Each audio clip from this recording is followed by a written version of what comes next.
গরমকালে কি গাছ ছাদ বাগানে করা যায়, বড্ড কনফিউজড। আজকের ভিডিওতে 5টা এমন গাছের নাম বলছি যেগুলো গরমকালে করা যেতে পারে এবং গরমকালে সেগুলো বেস্ট হয়। প্রথমেই বাগান বিলাস। এই ফুল গরমের রানী, খুব কম জল এবং প্রচুর রোদ আর অল্প একটু যত্নেই বাগান বিলাস সারা বছর ধরে রঙিন হয়ে থাকে।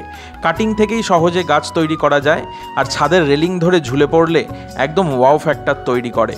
এরপরে আসছে জবা। অল্প যত্নে ছাদ বাগানে বেড়ে ওঠা একটা দুর্দান্ত গাছ। মাসে 2 বার খাবার দিয়ে প্রচুর পরিমাণে ফুল নেওয়া যেতে পারে। প্রচুর ভ্যারাইটিতে এই গাছ পাওয়া যায় এবং গাছের কাটিং থেকেই গাছ করা সম্ভব। এরপরে আসছে গোলাপ। ছাদ বাগানে গরমকালে গোলাপের সৌন্দর্যের কোনো বিকল্প হতেই পারে না। অল্প যত্নে অল্প নজরদারিতে ছাদ বাগানে গোলাপ গাছ থেকে প্রচুর পরিমাণে ফুল পাওয়া যেতে পারে। হ্যাঁ, তবে গাছের কাটিংটা নিয়মিত কিন্তু করতে হবে। এরপরে আসছে রজনীগন্ধা। রাতের বেলায় এর ঘ্রাণ ছাদ বাগানে একটা অন্যরকম পরিবেশ তৈরি করে।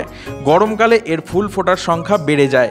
অত্যন্ত কম যত্নে এই গাছ বেড়ে ওঠে এবং ছাদ বাগানে একটা অন্যরকম পরিবেশ তৈরি করে। এরপরে আসছে বেলি ফুল গাছ।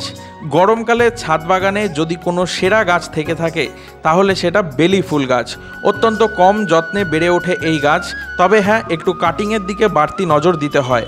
আমার গাছে কয়েকদিন আগেই ফুল ফুটে গেছে, তারপরে কাটিং করে দেওয়া হয়েছে, তাই আমার গাছে বর্তমানে ফুল নেই।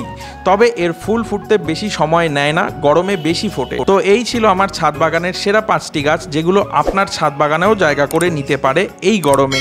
প্রত্যেকটা গাছের আলাদা আলাদা শর্টস এবং বড় ভিডিও আমার চ্যানেলে আপলোড করা থাকবে, আপনারা চাইলে দেখতে পারেন এবং ভিডিওটা কেমন লাগলো অবশ্যই জানাবেন।